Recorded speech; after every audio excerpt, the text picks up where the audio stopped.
Syndicate ও মজুতদারি বিষয় ইসলাম কি বলে, কিভাবে এদের দৌরাত্ম্য বন্ধ করা যেতে পারে। সিন্ডিকেট এবং মজুতদারির কারণে আমাদের দেশে যে ক্রাইসিস চলছে বর্তমানে, এই সমস্যাটা আমাদের দেশে প্রতিনিয়ত কিছুদিন পরপরই দেখা যায়। আমরা গত বছর দেখেছি তরমুজের সিন্ডিকেট, ডিমের সিন্ডিকেট। এখন আমরা দেখতে পাচ্ছি ডিমের পাশাপাশি বিভিন্ন ধরনের সবজি এবং নিত্য প্রয়োজনীয় জিনিসপত্রের সিন্ডিকেট। দেখুন, নবী করিম সাল্লাল্লাহু আলাইহি ওয়াসাল্লাম বলেছেন, লা ইয়াহতাকিরু ইল্লা খাতি। সিন্ডিকেট এবং মজুতদারি যারা করে এরা অপরাধী, এরা পাপিষ্ঠ, এরা পাপাচারী। মুখে লম্বা দাড়ি থাকতে পারে, মাথায় টুপি থাকতে পারে, হজ করতে পারে, দাড়িতে মেহেদি দেওয়া থাকতে পারে, কিন্তু সে আল্লাহর কাছে পাপিষ্ঠ। বহু ব্যবসায়ী আছে যে ক্রাইসিস সৃষ্টি করে দ্রব্যমূল্য বাড়িয়ে দেওয়ার জন্য তিনি এরকম গুদামজাত করেন, তিনি এরকম মজুতদারি করেন, তিনি এরকম সিন্ডিকেট করেন। এবং এই সিন্ডিকেটে যারা জড়িত এদের উল্লেখযোগ্য অংশ আছে যারা মসজিদ মাদ্রাসায় প্রচুর দান করে, হুজুরদেরকে অনেক দান করে, ওয়াজ মাহফিলে টাকা পয়সা দেয়, তারা হজ ওমরা করে, অনেক ভালো ভালো কাজ করে। আমাদের মুসলমানদের, বিশেষ করে বাঙালি মুসলমানদের একটা বড় ধরনের ভুলের জায়গা হলো, আমরা মনে করি ইসলামটা শুধুমাত্র ইবাদত সর্বস্ব একটা ধর্ম, অর্থাৎ ইসলামে ইবাদত ছাড়া বোধহয় আর কিছু নেই। অথচ আপনি ভালো মুসলমান হতে হলে আপনার ইবাদত বন্দেগী যেমন লাগবে, পাশাপাশি আপনার বেচা কিনা, আপনার ব্যবসা বাণিজ্য, আপনার লেনদেন, আচার আচরণ, সব ক্ষেত্রে ইসলামকে আপনার প্র্যাকটিস করতে হবে। তারা আপনি ভালো মুসলমান হতে পারবেন না। নবী করিম সাল্লাল্লাহু আলাইহি সাল্লামের এই আদর্শ, এই জীবন দর্শনটাকে না বোঝার কারণে আমাদের দেশে অনেক মুসলমান আছেন, দাড়ি টুপি আছে, ইসলাম প্র্যাকটিসের চেষ্টা করেন, নামাজ পড়েন, কিন্তু তিনি খাদ্যে ভেজাল করেন, তিনি ওজনে কম দেন, তিনি সিন্ডিকেট করেন, তিনি মজুতদারির সাথে জড়িত। তো ইসলামের এই ভুল ধারণা এটি আমাদের ভাঙাতে হবে, এটি একটি কাজ। দ্বিতীয়ত হলো, সিন্ডিকেট এবং মজুতদারির সাথে যারা জড়িত এদের দৌরাত্ম্য দূরের জন্য কঠোর আইন এবং আইনের প্রয়োগ দরকার। আমাদের দেশের মতো খাদ্যে ভেজাল পৃথিবীতে আর কোন কোন দেশে আছে আমার মনে হয় সেটা খুঁজে বের করতে বেশ কষ্ট হবে।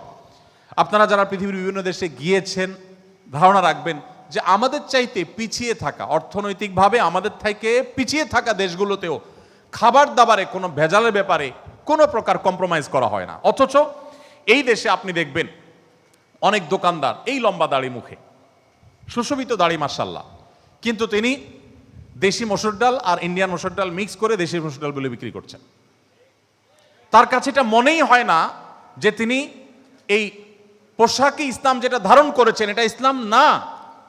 শুধু এই পোশাকি ইসলামটা ইসলাম না, ইসলামটা এর পাশাপাশি তার অর্থনৈতিক জীবনে, তার ব্যবসায়িক জীবনে ইমপ্লিমেন্ট করতে হবে, নাহলে তিনি ভালো মুসলমান হতে পারবেন না। এই ধারণাটা তার নাই। তো ইসলামের এই যে খণ্ডিত একটা চিত্র বা স্বরূপ সেটা আমাদের কাছে আছে, এটা একটা বড় সমস্যার জায়গা। আইনের শাসনের সেটা আরেকটা সমস্যার জায়গা। আপনারা আমার চাইতে ভালো জানেন আমাদের দেশে কিছু মরণ ব্যাধি এটা এমনভাবে ঝেঁকে বসেছে। ক্যান্সার একটা সময় পুরো একটা ইউনিয়ন, বরং একটি থানায় একজন ক্যান্সার রোগীর খবর পাওয়া যেত কালে ভদ্রে। এখন 2-4-5টা ফ্যামিলিতে একজন ক্যান্সার রোগী পাওয়া যায়। হার্টের রোগী এই পরিমাণ যে রোগীদের হার্টের রোগে মৃত্যুর যে হার সেটা গুগল করলে আপনি দেখবেন কিভাবে বাড়ছে আমাদের দেশে। রোড অ্যাক্সিডেন্টে এত মানুষ মারা যাচ্ছে না, হার্ট অ্যাটাক করে যত মানুষ মারা যাচ্ছে। কিডনির সমস্যা আমাদের এত বেশি, একজন কিডনির বড় ডাক্তার আমাকে বলেছেন আরো কয়েক বছর আগে, বলেছেন ভাই বাংলাদেশে যতগুলো হসপিটাল আছে, যতগুলো ডায়ালাইসিস মেশিন আছে, কিডনি ডায়ালিসিস করার মেশিনগুলোর একটাতেও কোনো স্লট খালি নেই। এই পরিমাণ কিডনির পেশেন্ট আমাদের দেশে বেড়েছে এবং এগুলোর প্রধান কারণ হলো খাদ্যে ভেজাল। এই যে ভেজাল খাদ্য সেটা আমাদের দেশে মেশানো হচ্ছে। আমি তো মনে করি এই যে স্লো পয়জনিং, এই যে মানুষকে মৃত্যুর মুখে ঠেলে দেওয়া, একটা পরিবারকে নিঃস্ব করে ফেলা, এই যে ধ্বংস করে ফেলা একটা জাতিকে, একটা পরিবারকে, এর সঙ্গে যারা জড়িত আছে এদের মৃত্যুদণ্ডের আইন হওয়া উচিত এবং এই কঠোর শাস্তি কোনো বাজ বিচার করা ছাড়া সর্বোচ্চ ভাবে এবং সবচেয়ে ভালোভাবে যদি প্রয়োগ করা না হয় তাহলে সেক্ষেত্রে আমরা নিজেদের ধ্বংস নিজেরা ডেকে আনবো। পৃথিবীর অনেক দেশ আছে যে দেশগুলো অন্য অনেক বিষয়ে কম্প্রোমাইজ করলো, এই জায়গায় কম্প্রোমাইজ করে না। কিন্তু দুর্ভাগ্য আমাদের যে এখানে আমরা দেখি যে এই জায়গাটাতে তেমন কোনো পরিবর্তন নাই। আমরা দোয়া করি এবং আশা করি নতুন বাংলাদেশে আমরা নিরাপদ খাদ্যের নিশ্চয়তা পাবো ইনশাআল্লাহ। আল্লাহ তাআলা আমাদের সবাইকে সেই তৌফিক দান করুন। সেই সাথে সিন্ডিকেট এবং মজুতদারির সাথে যারা জড়িত তাদের ব্যাপারে আমি একটা বলেছি সরকারের দায়িত্ব যে কঠোর আইন করা, প্রয়োগ করা। আরেকটা বলেছি যে আলেমদের, হুজুরদের দায়িত্ব যে ইসলামকে খণ্ডিতভাবে উপস্থাপন না করে পূর্ণাঙ্গভাবে উপস্থাপন করা, যে ইবাদত বন্দিগি, লেনদেন, আচার আচরণ, ব্যবসা বাণিজ্য, আর্থিক সমস্ত কাজ কারবার সব কিছুতে আমাকে ইসলাম প্র্যাকটিস করতে হবে, আদারওয়াইজ আমি আল্লাহর কাছে মুসলমান হতে পারবো না শুধু নামাজ রোজা দিয়ে। এই ধারণা সমস্ত মসজিদ থেকে প্রচার করতে হবে ইসলামের এই পূর্ণাঙ্গ রূপ। আর 3 নম্বর আরেকটা করণীয় আছে আমাদের সাধারণ মানুষের, সেটা হলো আমরা প্রত্যেকটা মানুষ আমাদের বাসা বাড়ির আঙিনায়, এমনকি যারা শহরে জীবনে আমরা বসবাস করি, আমাদের বারান্দায়, ছাদে, টবে, যেখানে সুযোগ হয় সেখানে আমরা কিছু না কিছু গাছ লাগানো, ফলের, ফসলের, মরিচের, ধনিয়ার, বিভিন্ন রকমের গাছ আমরা লাগাতে পারি। আমরা বেশিরভাগ মানুষ এখন শুধুমাত্র বাজারের দিকে তাকিয়ে থাকি। খুব সীমিত সংখ্যক মানুষ আমাদের কৃষক ভাইরা আছেন, তারা কষ্ট করেন, তাদের ন্যায্য মজুরি পান না, তারা নিজের যে শ্রম, সেই শ্রমের মূল্য পান না, মর্যাদা পান না। আমরা শহরে বসে বসে শুধুমাত্র খাই। প্রত্যেকটা মানুষ চেষ্টা করলে, এমনকি আপনি যদি কোথাও শহরে কারোর বাসায় ভাড়াও থাকেন, আপনি চাইলেও 2-4টা গাছ আপনি টবে লাগাতে পারেন, পরিচর্যা করতে পারেন, কিছু না কিছু হতে পারে। আমি বিভিন্ন সময় জানানোর চেষ্টা করি, এই জানানোর উদ্দেশ্য অন্যকে উৎসাহিত করা। আমি যেখানে থাকি আমার বাসার ছাদে এবং বারান্দায় সব মিলিয়ে প্রায় 140টা টবে বিভিন্ন রকমের ফল, ফসল এবং শাকসবজির গাছ আছে, এবং এগুলো নিয়মিত আমরা পরিচর্যা করি, কোনো লোক রেখে না, আমরা নিজেরা পরিবারের সদস্যরা নিয়মিত পরিচর্যা করি।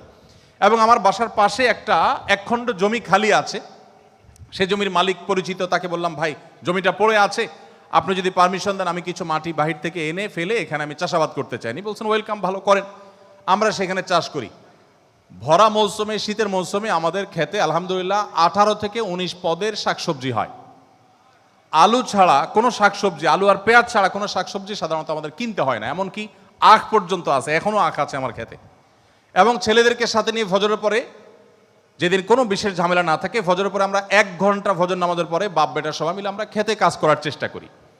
আমার এই কথা আপনাদের সঙ্গে শেয়ার করার উদ্দেশ্য হলো, আমরা যত ব্যস্তই থাকি, আমাদের নিজেদের শারীরিক কসরতের জন্য, আমাদের ব্যায়ামের জন্য, আমাদের মানসিক রিফ্রেশমেন্টের জন্য, আমাদের নিজেদের খাদ্যের যোগানের জন্য আমরা যদি সবাই সবজির চাষ সাধ্য অনুযায়ী করি। আমি তো ঢাকায় এমন ফ্যামিলি কোথাও জানি যে শহরে তিনি তার বাসার বারান্দা মুরগি পর্যন্ত পালেন, দেশি মুরগি পর্যন্ত পালেন। আপনিও পালেন? ওই যে একজন এখানেই আছে হাজির, মাশাআল্লাহ।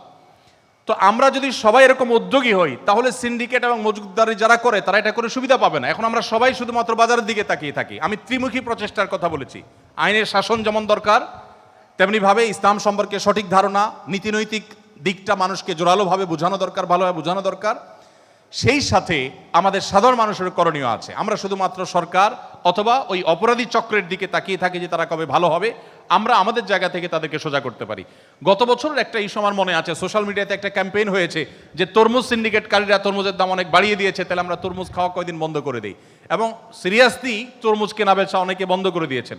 কিছুদিন যখন কেনাকাটা বন্ধ করে দিয়েছেন, দেখা গেল যে সিন্ডিকেট যারা করেছে তাদের ব্যবসা লাটে উঠেছে এবং আবার আগের জায়গায় ফিরে এসেছে। তো আমরা যদি ঐক্যবদ্ধ থাকি এবং সবাই যদি যার যার কাজটা সঠিকভাবে করি, তাহলে এই সমস্যাগুলোর সমাধান অনেক সহজে করা সম্ভব। তবে কোরআন হাদিসের আলোকে আমি বললাম, নবী সাল্লাল্লাহু আলাইহি ওয়াসাল্লাম বলেছেন লা ইয়াহতাকিরু ইল্লা খাতি। অন্য হাদিসে আসছে, তিনি বলেছেন যে আল জালিবু মারজুক ওয়াল মুহতাকিরু মালউন। যে ব্যক্তি বাজারে স্বাভাবিক প্রবাহ বজায় রাখার জন্য হালাল উপায়ে ব্যবসা বাণিজ্য করেন, আল্লাহ তাআলা তাকে রিজিক দিবেন। আর যে ব্যক্তি এরকম মজুদদারি করে, আড়তদারি করে, অথবা আপনার বিভিন্ন রকমের সিন্ডিকেট তৈরি করে, সে ক্রাইসিস সৃষ্টি করে, কৃত্রিমভাবে দাম বাড়ায়, ব্যবসা করে, অনেক টাকা কামাতে পারে, কিন্তু আল্লাহর পক্ষ থেকে সে অভিশপ্ত হয়। এই জায়গাটা আমাদের খুব ভালো করে বুঝতে হবে অ্যাজ এ মুসলিম, যে এভাবে আমাদের জীবনে বরকত আসবে না। সেদিন কোনো একটা মিডিয়া টিভি চ্যানেলে বা কোনো একটা প্রশ্নোত্তর সেশনে এক ভদ্রলোক বলছিল যে ভাই, আল্লাহ তো বলছেন আহাল্লাহুল বাইআ ওয়া হাররামার রিবা, আল্লাহ ব্যবসাকে হালাল করেছেন, রিবা বা সুদকে হারাম করেছেন। তো আমি সিন্ডিকেট করি আর মজুদদারি করি, আমি তো ব্যবসা করছি, আমি তো ব্যবসা করছি, আমি তো চুরি করছি না ভাই, আমি তো ডাকাতি করছি না ভাই, আমি তো সুদের কারবার করছি না ভাই, আমি ব্যবসা করছি। তো ব্যবসাকে আল্লাহ হালাল করেছেন, এর মানে ধরেন আমি বাজারে গেলাম, কোন এক দোকানের কাছে গিয়ে যে জিনিসটা দোকানে 10 টাকা বিক্রি করবেন, আমি 5 টাকা দিয়ে জিনিসটা নিয়ে চলে আসলাম, বললাম যে আল্লাহ কেনা বেচাকে হালাল করেছেন, আমি কেনা বেচা করলাম, সমস্যা কি? এই বলাটা কি সঠিক হবে? ঠিক একইভাবে আল্লাহ রাব্বুল আলামিন ব্যবসাকে হালাল করেছেন, এর মানে এই না যে আপনি ব্যবসা করতে গিয়ে সাধারণ মানুষের নাবিশ্বাস হবে সেরকম ষড়যন্ত্র করে, সেরকম ক্রাইসিস সৃষ্টি করে, কারসাজি করে আপনি সম্পদ আহরণ করবেন। মনে রাখবেন, এগুলো করে সম্পদ বাড়ানো যেতে পারে, কিন্তু জীবনের সুখ বা স্বাচ্ছন্দ্য আনা যেতে পারে না। আল্লাহ আমাদেরকে হেদায়েত দান করুন।